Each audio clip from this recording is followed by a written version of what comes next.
Eric and I did a 7 day, 6 night backpacking trip in Olympic National Park that included both a wilderness backpacking trip and a beach backpacking trip. We went for 77 miles in total from July 8th to July 14th, 2023. Our first day was on July 8th. We started at the Graves Creek Trailhead and went a total of 16 miles according to my Garmin 965. For the day, we had close to 3,000 feet of ascent, and we went to the Enchanted Valley campsite for our first night. The low temperature that night was 42.4, and the high during the day during the hike was 64. Once you exit the parking lot, the hike begins with a bridge over the river, and you begin by ascending into the Quinault temperate rainforest.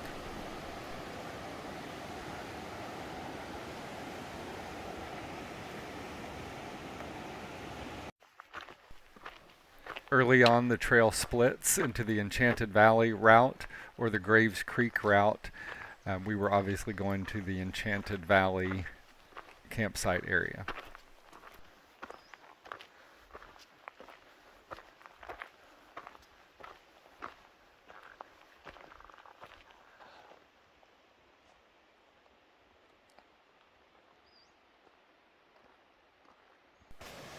Just a short ways into the hike, you get to the Pony Bridge, which is a newly rebuilt bridge with various campsites just on the other side.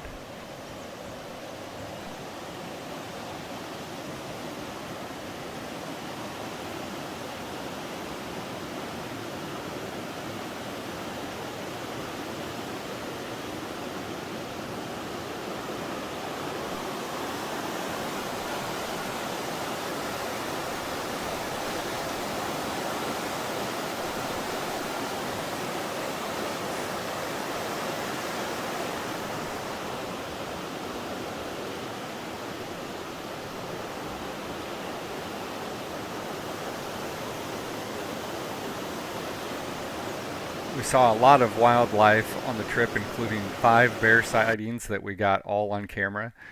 One of the first things we started to see were banana slugs, and this is a hyperlapse of about 3 or 4 minutes of footage. The first day of hiking was relatively easy, except long, and all of the river crossings had bridges that we could go over.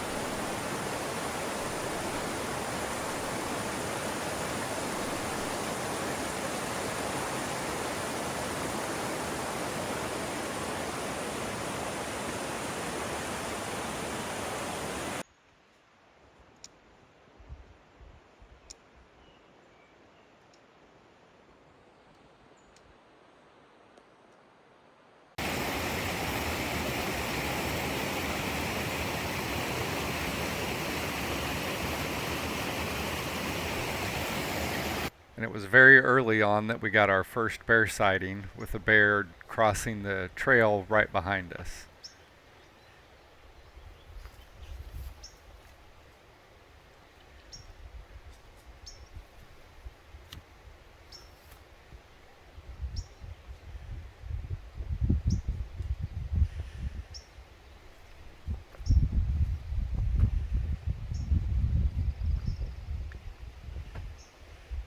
Did they see him? Mm-hmm.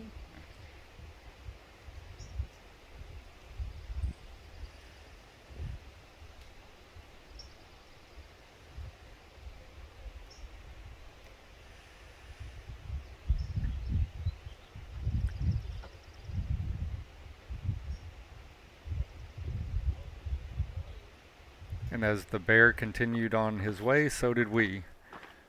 And then very shortly after that, we had our second bear sighting with a bear crossing the trail right in front of us.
After digging at a log for a little while, he moved along and so did we.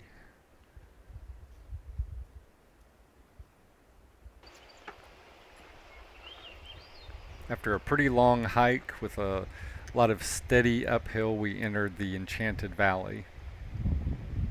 After getting to Enchanted Valley, we found our campsite, set up, and had dinner for the night. The next day, July 9th, was 8 miles. It was a little shorter day, but we had close to 3,000 feet of ascent just like the day before, starting in Enchanted Valley at our campsite. The low temperature that night was 35 and the high during the hike was 59. That day was mainly about getting over Anderson Pass, which is a mountain pass along the trail, and getting around to the other side down to our campsite at Honeymoon Meadows.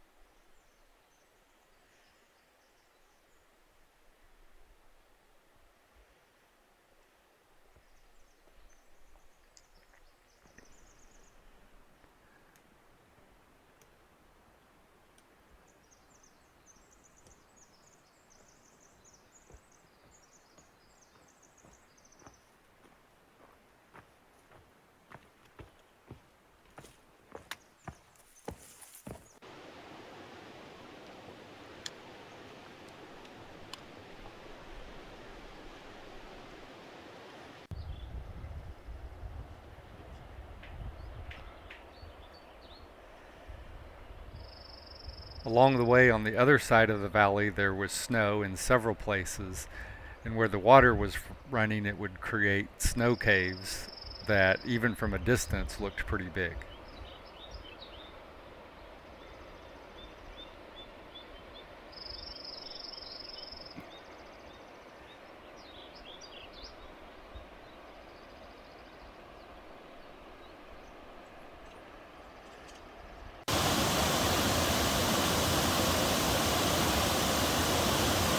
On this day there were a few river crossings that didn't have bridges. This was the most difficult one, and it just had several short and narrow logs across.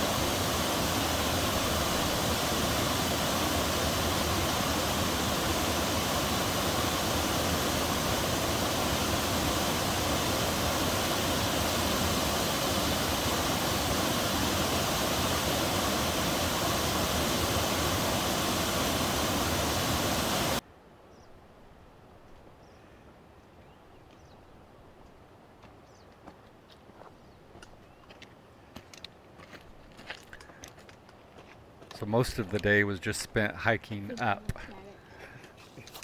This part of the trail isn't as well used as Enchanted Valley, so there were multiple places where there were washouts and the trail was a little sketchy. In this area in particular, there was snow, a little snow bridge, and it was difficult to get around, but not too difficult.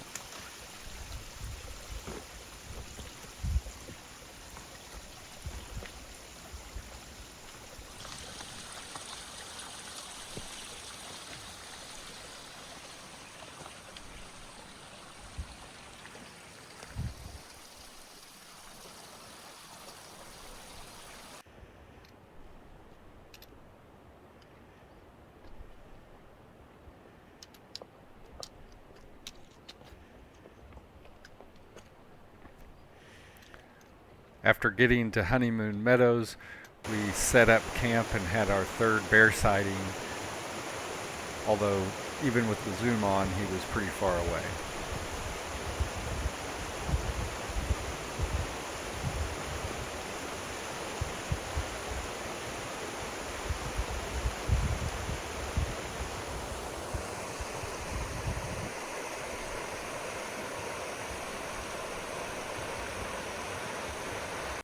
The next day, July 10th, was 11 miles with about 2,500 feet of ascent.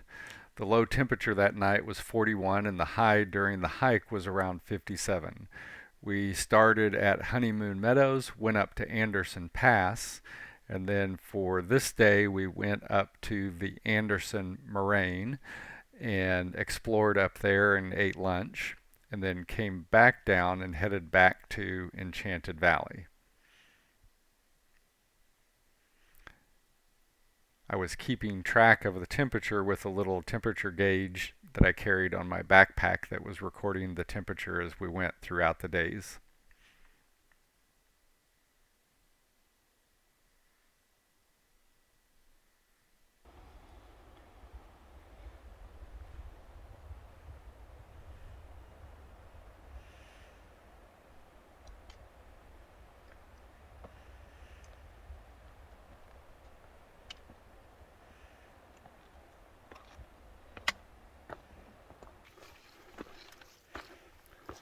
When we went up to the Anderson Moraine, there were kind of two reveals as we went up.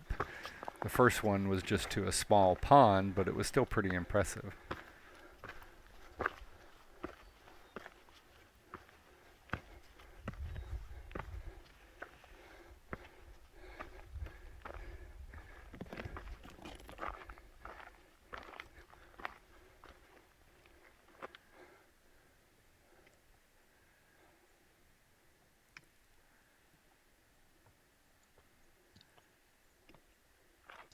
And then as you went up higher, you got the real reveal, the real scenery.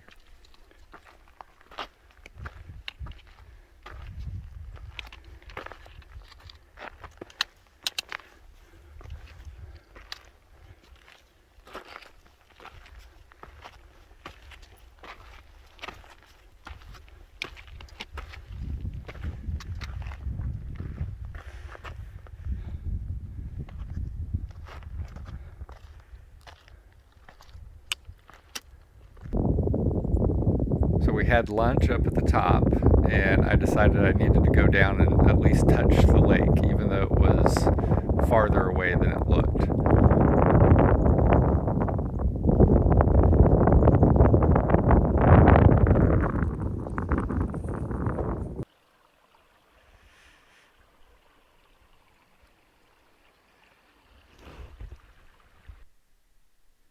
So after taking a break and eating lunch, we headed back down to Anderson Pass.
And as we headed back to Enchanted Valley, we had our fourth bear sighting. Again, this was another one where it was pretty far away.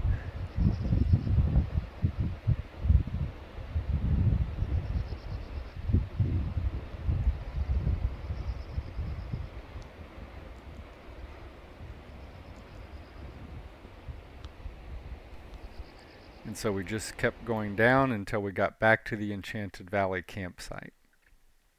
The next day, July 11th, was 13 miles from Enchanted Valley campsite back to Pony Creek campsite next to the Creek Bridge. The low temperature that night was 49 and the high during the hike was 62. When you come into and leave Enchanted Valley, you go over this bridge that is much higher than it looks in this picture right here. And it only has a railing on one side. As we continued down, we again saw a lot of wildlife. We kept seeing baby grouse. You would see one, and then you would see the mama. And then as you looked around, they were just everywhere.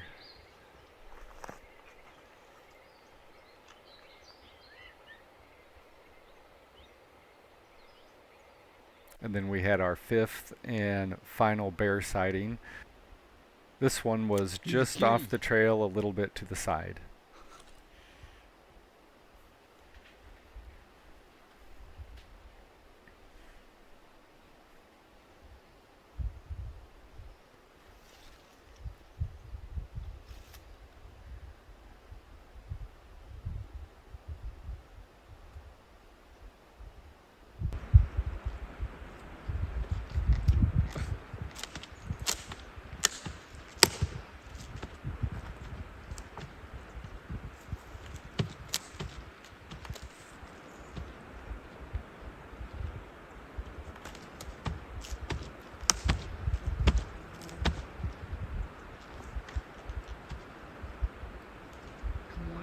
Do it.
Then as we continued on down the way, there was a llama train carrying supplies.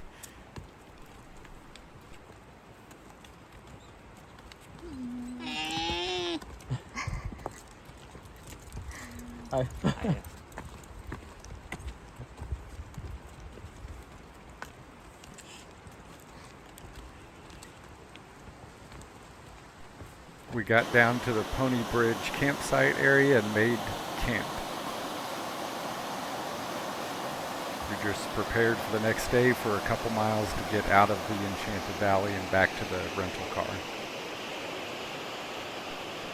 The next day was a short day, but it was divided into two parts. The short part was just getting out of the forest and was less than 3 miles and pretty much no ascent at all. On our way out, we saw another train of animals taking supplies into the interior for trail maintenance. And having empty cases to bring supplies out. And just like that, we were out of the forest and back over the bridge to the Graves Creek Trailhead. So we went back to the car and drove through Forks, Washington, which is apparently where they filmed all the Twilight movies. Just stopped at Safeway and picked up a couple things for lunch. Then we went to the Rialto Beach Backpackers parking and parked there and began the beach backpacking part of our trip, which for this day was going to be 5 miles. We would go through Hole in the Wall, which is a place where there were a lot of day hikers. And then we would continue on to the Chilean Memorial Campsite where we would be camping for the night. The low temperature that night was 46 and the high was around 60.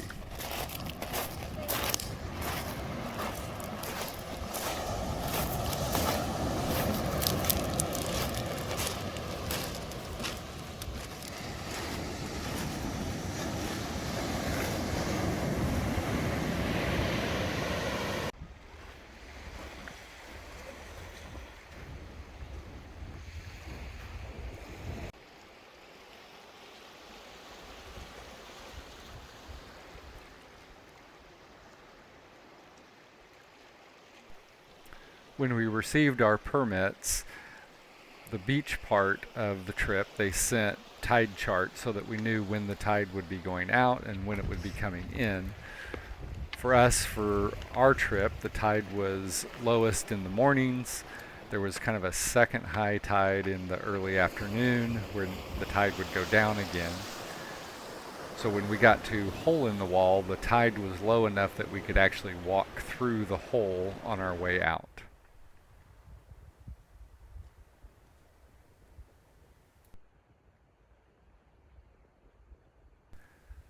Before we got to Hole in the Wall, there were lots and lots of people.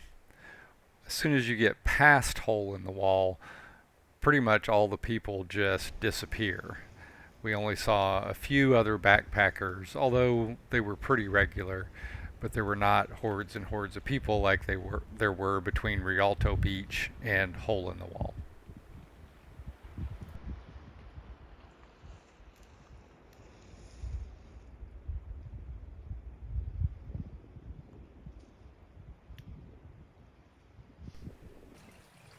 As you would hike along, we could listen for, or Erica could listen for water dripping, and that was our fresh water sources as we went along, where we could go up onto the side and away from the beach and get fresh water to filter.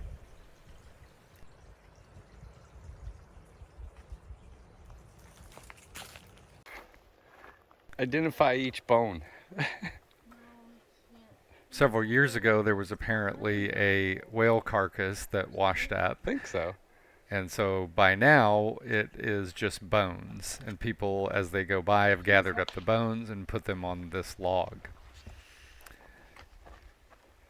There were places that we couldn't get around, and so we had to go up and over.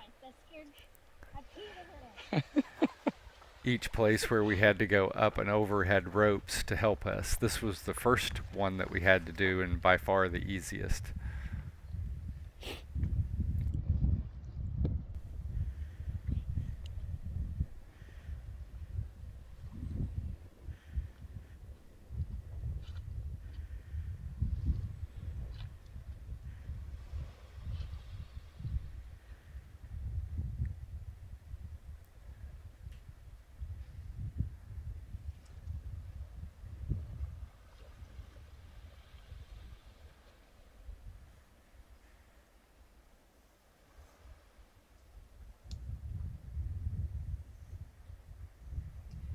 By this point in time, we were very close to our campsite, which was at Chilean Memorial.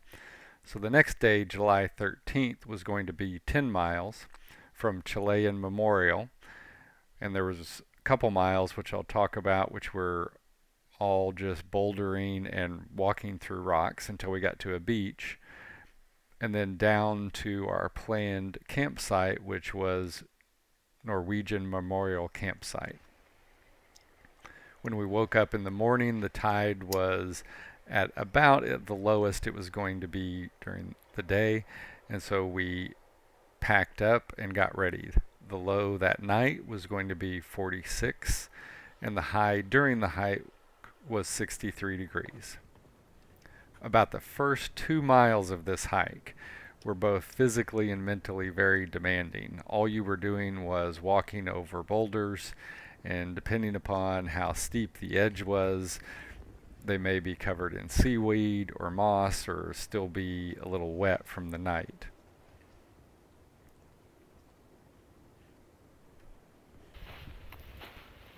During the hike, we did see several eagles, at least two. We may have seen the same eagle more than once, but it was at least two.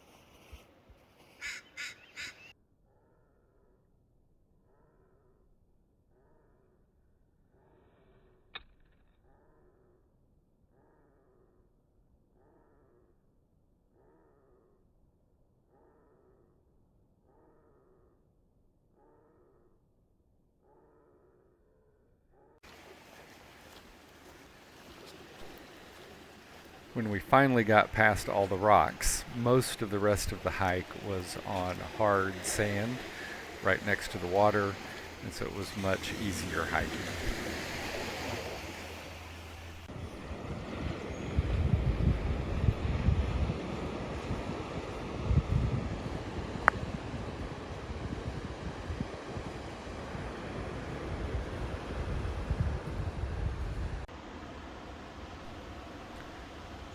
We did on the way out have to take some overland trails, and this one was one of the higher and longer overland trails.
We got to Chilean Memorial and set up camp, which you'll see here in a little bit.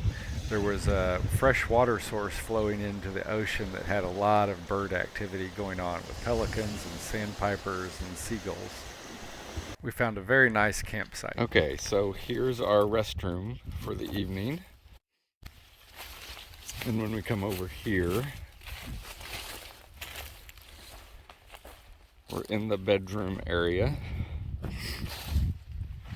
And we go to the next room, which is the dining room, living room.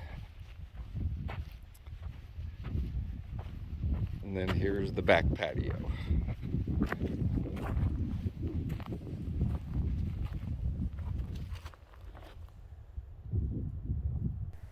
July 14th was our last night. It was going to be a little over 11 miles, which is actually less than the mileage on the way out, but that's because there was so much zigzagging going on that it increased our mileage on the other 2 days. The high during the hike was going to be 68 degrees. When we woke up in the morning, it was low tide, almost exactly at sunrise, and it was actually a slightly negative tide according to the tide chart. And so the scenery was very different than it was when we went to bed.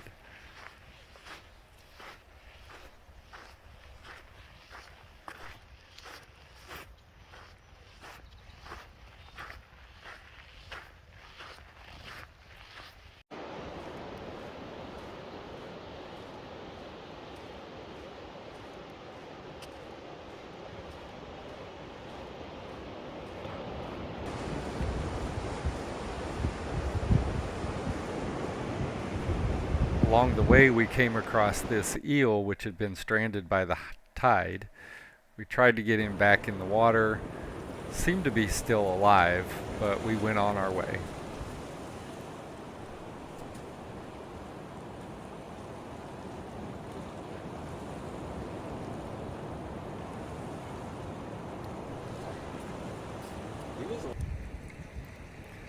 And then we had seen a few starfish before, but we came across this one particular area that just had starfish everywhere.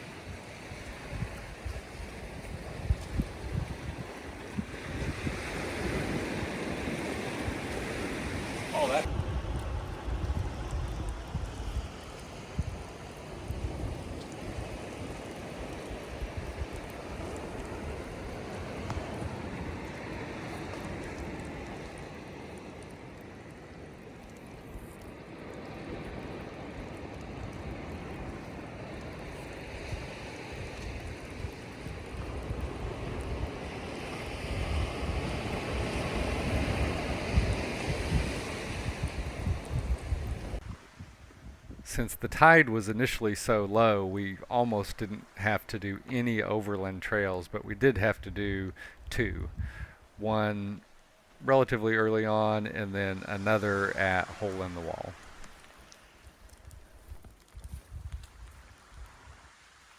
Turn it again. Okay. When we went past the bone log, a spinal bone had been added to it. And then we had to go through that bouldering section again, and it was just as hard going back as it was coming in. When we got to hole in the wall, the tide level was about 6 feet. So if you want to know what it looks like at 6 foot, here it is. At that tide level, you can't walk through. We saw a lot of sea lions, but never really had the opportunity to video any of them because they were so far away until the final day as we were almost out. And that was the end of the backpacking part of the trip. We got back to the rental car, drove to Port Angeles, and got a hotel room with a balcony overlooking the ocean where we could see the cruise ships, cargo ships, and the ferry that went to Vancouver going in and out of the bay.